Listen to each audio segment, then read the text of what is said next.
وسلم وشر الأمور محدثاتها وكل محدثة بدعة وكل بدعة ضلالة وكل ضلالة في النار. أعوذ بالله من الشيطان الرجيم. قال عز وجل ولكل أمة جعلنا منسكا ليذكروا اسم الله على ما رزقهم من بهيمة الأنعام. اللہ رب العالمین کا بے پناہ شکر احسان ہے کہ جس کی توفیق اور فضل سے آج ہم عید الاضحیٰ منانے کے لیے جمع ہوئے ہیں. دعا ہے کہ اللہ تعالیٰ اس طرح ہر سال امن و شانتی کے ساتھ ہمیں عید کی سعادت نصیب فرماتا رہے, اور اللہ تعالیٰ اس عید کے ذریعے امت مسلمہ میں ایک خوشی کی لہر, ایک امن و شانتی کا پیغام, ایک امن و شانتی کا ذریعہ اس عید کو بنائے. آمین یا رب العالمین. حضرات, اس مختصر حمد و صلاح کے بعد درود و سلام ہو پیارے نبی محمد صلی اللہ علیہ وسلم پر, جو ہم تمام کے لیے آخری بھی بنا کر بھیجے گئے. اللہم صلی وسلم وبارک علی نبینا محمد. حضرات, چونکہ یہ عید الاضحیٰ ہے, مسلمانوں کی دو عیدیں ہوتی ہیں, ایک عید الفطر ایک عید الاضحیٰ. عید الاضحیٰ کی مناسبت کیا ہے, یہ عید کیوں منائی جاتی ہے, کس پیغمبر کی یاد میں عید منائی جاتی ہے؟ اللہ کا ایک بندہ تھا جس کا نام ابراہیم تھا, بہت بڑا پیغمبر, اللہ کا سب سے جگری دوست, اللہ کا سب سے چہیتا بندہ. اس بندے کی یاد میں ہم عید مناتے ہیں. کتنی عظیم بات ہے یہ. رہتی دنیا تک, قیامت تک کے مسلمان ہر عید الاضحیٰ کے موقع پر اس ابراہیم کو یاد کرتے ہیں. یہ کون ہے ابراہیم؟ یہ وہ ابراہیم ہے جس نے اللہ کے لیے اپنی زندگی قربان کر دی, جس نے اللہ کے لیے اپنا گھر کو چھوڑ دیا, جس نے اللہ کے لیے اپنے باپ سے دشمنی مان لی, جس نے اللہ کے لیے اپنے بیوی, چہیتی بیوی کو اپنے سے جدا کر دیا. یہ وہ ابراہیم ہے جس نے اللہ کے لیے بڑھاپے میں پیدا ہونے والے ایک اکلوتے بیٹے کو ذبح کرنے کے لیے تیار ہوا. بھائیو, کان کھول کے سنو, ایک باپ ہے, ایک باپ ہے, اللہ کا حکم جیسے ہی ہوتا ہے, اللہ کے حکم کو بجا لاتے ہوئے اپنے لخت جگر پہ چھری چلا رہا ہے. کوئی جانور نہیں ذبح ہو رہا ہے, جانور ذبح نہیں ہو رہا ہے, انسان کو ذبح کیا جا رہا ہے. اور وہ بھی ایک باپ اپنے بیٹے کو ذبح کرنے میں تیار ہو گیا ہے. اس باپ نے کہا ان صلاتی و نسکی و محیایا و مماتی للہ رب العالمین, میرے رب کا حکم ہے, میری نماز, میری قربانی, میرا جینا, میرا مرنا سب اللہ کے لیے ہے. بھائیو یاد رکھیے, جب تک یہ جذبہ ہم اندر پیدا نہیں کریں گے جنت ہمیں نہیں ملے گی. جنت آسانی سے ملنے والی چیز نہیں ہے, جنت قربانی چاہتی ہے. اس جملے کو یاد رکھو, جنت قربانی چاہتی ہے. یہ قربانی کی عید ہم مسلمانوں کو پیغام دے رہی ہے. اور مسلمانوں, اللہ کو راضی کرنا چاہتے ہو, اللہ کو منانا چاہتے ہو, اللہ کی بنائی ہوئی جنت میں جانا چاہتے ہو, قربانی تمہیں دینا پڑے گا. یاد کرو اس گھرانے کو, اس فیملی کو, اس خاندان کو, جس گھر کا ہر فرد, جس گھر کا ہر ممبر قربانی دے رہا ہے. کس کے لیے؟ دنیا کمانے کے لیے, پیسوں کے لیے, شہرت کے لیے نہیں, بس اس لیے کہ میرا اللہ مجھ سے راضی ہو جائے, بس اس لیے کہ میرا اللہ راضی ہو جائے. ابراہیم علیہ السلام ہے. ابراہیم علیہ السلام آپ جانتے ہیں, ابراہیم علیہ السلام اللہ کے پیغمبر ہونے کے باوجود اولاد نہیں ہو رہی تھی, اولاد نہیں ہو رہی تھی, نہ لڑکا نہ لڑکی.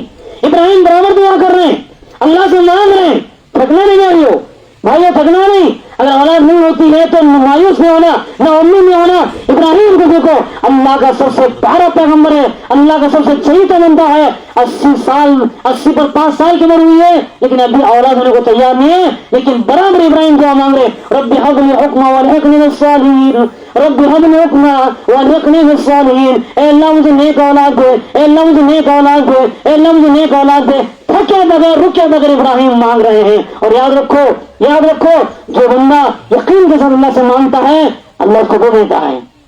کچھ دیر صحیح, کچھ آزمائش صحیح, لیکن اللہ اس کی مراد کو پوری کرتا ہے. ابراہیم علیہ السلام کی دعا کب قبولی؟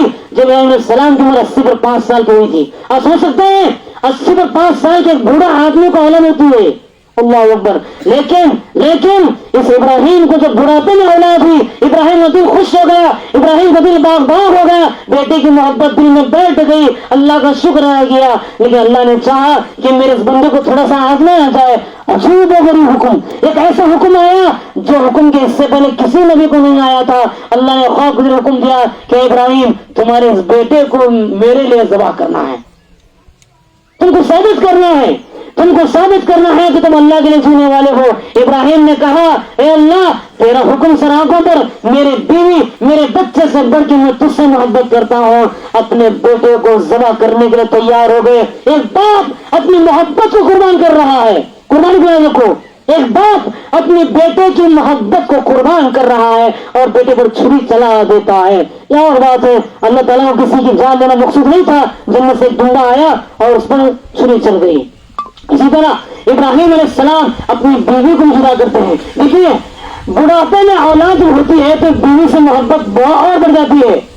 یہ فطری بات ہے, یہ فطری بات ہے. جب ایک عورت کسی آدمی کو باپ بنا دیتی ہے تو شوہر کی محبت بیوی کے لیے اور بڑھ جاتی ہے. ایسی بیوی کے اللہ حکم یہ آیا, اے ابراہیم تم کو اپنی بیوی کو اپنے سے جدا کرنا ہے. اللہ اکبر, بیوی کو جدا کرنا. اور کہاں ایک ایسی جگہ جہاں نہ دانا ہے, نہ پانی ہے, نہ پرندہ ہے, نہ چرندہ ہے, نہ انسان ہے, کوئی نہیں ہے. ابراہیم نے کہا اے اللہ تیرے اس حکم کو میں سراخوں پر رکھتا ہوں, اپنی بیوی کو میں اپنے سے جدا کر دیتا ہوں. سبحان اللہ, اپنی بیوی اور چھوٹے سے بچے کو کہاں لے گئے؟ ایک ایسی جگہ جو بے آب ہو گیا, کوئی نہیں ہے, کوئی نہیں, نہ انسان ہے, نہ جانور, نہ چرندہ پرندہ. آج اسی جگہ پر مکہ آباد ہے, کعبۃ اللہ جہاں بنا ہے, وہاں ابراہیم اپنے بچے کو چھوڑ کے آئے تھے. تو ابراہیم اللہ کی اپنی محبت کی قربانی, اپنے بیٹے کی محبت, اپنی بیوی کی قربانی دے رہے ہیں. چلیے آگے بڑھیے. اس کے بعد ان کی جو بیوی تھی ہاجرہ, سبحان اللہ, میں بولا نا آپ کو, وتھ فیملی اللہ کی جینے والی ہے, وتھ فیملی اللہ کی جینے والی ہے. یہ تو ابراہیم کو اپنے سنیے حاجرہ کے بارے میں. حاجرہ السلام شوہر بلائے چلی گئی, فرما بردار بیوی تھی, نیک بیوی تھی. چونکہ شوہر نے بلایا, شوہر کا ساتھ دے یہ نکل پڑی. جب جا رہے ایک ایسا میدان آیا جہاں پر کوئی نہیں ہے. ابراہیم کے پاس بس کھجور کا ایک چھوٹا سا تھیلی تھی اور پانی تھا. دیکھ کے واپس آ رہے ہیں, دل رو رہا ہے ابراہیم کا. کیسے چھوڑیں, چھوٹا سا معصوم سا بچہ ہوا ہے, وہی بڑھاپے میں ہوا ہے, اور بیوی کیسے چھوڑیں. چھوڑ کر دل پر پتھر رکھ کر واپس پلٹ رہے ہیں, مڑ کے نہیں دیکھ رہے ہیں. بیوی پوچھتے ہیں اے میرے سرتاج کہاں جا رہے ہیں؟ ابراہیم کہاں جا رہے ہیں؟ میں تو آپ کے ساتھ آئی ہوں, آپ کے ساتھ رہنے کے لیے آئی ہوں, آپ کہاں جا رہے ہیں؟ ابراہیم کو ہمت نہیں تھی پلٹ کے دیکھنے کی. ابراہیم خاموش چل رہے ہیں. یہ اللہ کی بندی تھی, یہ پیغمبر کی بیوی تھی. جانچ لیا, پہچان لیا کہ شاید اللہ حکم ہے. پوچھتی ہے تحقیق کرنے کے لیے, ابراہیم اللہ امرک, اللہ امرک, ابراہیم بس اتنا تو بتائیے کیا یہ اللہ حکم ہے؟ ابراہیم کی آنکھوں میں آنسو ہیں, کیا یہ اللہ حکم ہے؟ ابراہیم کہتے ہیں نعم یہ اللہ حکم ہے. اس کا بیوی کہتے ہیں یہ ہونا جائیے آپ, اگر اللہ کا حکم ہے, اگر یہ اللہ حکم ہے تو جائیے, وہ اللہ میں ضائع نہیں کرے گا. کتنی ہمت والی عورت ہے یہ, کتنی نیک بیوی ہے یہ, اللہ کتنی صالح یہ بندی ہے کہ اللہ کے اپنے شوہر کی جدائی پسند کر رہی ہے. اللہ کے لیے اپنے شوہر کی جدائی ایک ایسی جگہ, آج کی عورتیں چپلی سے لڑتی ہیں, مچھر سے کرتی ہیں, وہ کتنی ہمت والی عورت تھی. ایک ایسی جگہ تنہا رہنے کے لیے راضی ہو جاتی ہے جہاں پر انسان بھی نہیں, جانور کا بچہ بھی نہیں ہے, پرندے کا پر بھی نہیں ہے. ایسی جگہ پر وہ اللہ کی بندی اللہ کے لیے رہنے تیار ہو جاتی ہے. کہ ایک بیوی اپنے شوہر کی محبت کو قربان کر رہی ہے. بھائیوں, ایک بیوی اپنے شوہر کی محبت قربان کر رہی ہے. آگے بڑھیے. اسماعیل کے بارے میں سنا, اسماعیل کو بھاگنے پھرنے کے لائق, یہی بچہ جو بڑھاپے پیدا ہوا تھا بھاگنے پھرنے کے لائق ہوتا ہے. ابھی بلوغت کو نہیں پہنچا ہے, ابھی نابالغ بچہ ہے, بس بھاگنے پھرنے کے لائق ہوا ہے. بھائیو, ایک باپ جب دن بھر کام کر کے آتا ہے نا, اپنے بچے کو کھیلتے ہوئے دیکھتا ہے, بھاگتے ہوئے گرتے دیکھتا ہے, تو اس کا دل بھر جاتا ہے, اس کی ساری تھکان دور ہو جاتی ہے. ایسے مومن میں جو بچہ پہنچا ہے, اللہ کا عجیب و غریب حکم آیا کہ ابراہیم تم کو بیٹے کو ذبح کرنا ہے. ابراہیم سوچتے ہیں چلو میں تو ایک کام کر کے رہوں گا, تھوڑا سا میرے بچے کی بھی رائے لے لیتا ہوں, میرے بیٹے سے پوچھ لیتا ہوں تو اس سے کیا ارادہ ہے. کہتے ہیں یا ابتی انی ارا فی المنام انی اذبح فانظر ماذا ترى قال یا ابت افعل ما تؤمر. سنو مان لو, وہ چھوٹا سا بچہ ہے جو ابھی بالغ بھی نہیں ہوا ہے, بس بھاگنے پھرنے کی عمر ہے. کہتا ہے ابا جان اگر آپ کو ایسے حکم آیا ہے تو کر گزریے, مجھے آپ رستہ نہیں پائیں گے, مجھے آپ پیسے نہیں پائیں گے, میں صبر کروں گا, بخوشی اللہ کے لیے اپنے گردن پہ چھری چلانے کے تیار ہو جاؤں گا. اللہ اکبر. یہ چھوٹے سے بچے میں جذبہ کہاں سے, یہ اسپرٹ کہاں سے آئی؟ اللہ کے لیے جان دینا, قربان ہونا, اپنے آپ کو شہید کرنا, یہ جذبہ کہاں سے آیا؟ کون سکھایا اپنے اسماعیل کو؟ کون سکھایا؟ وہ ماں سکھائی.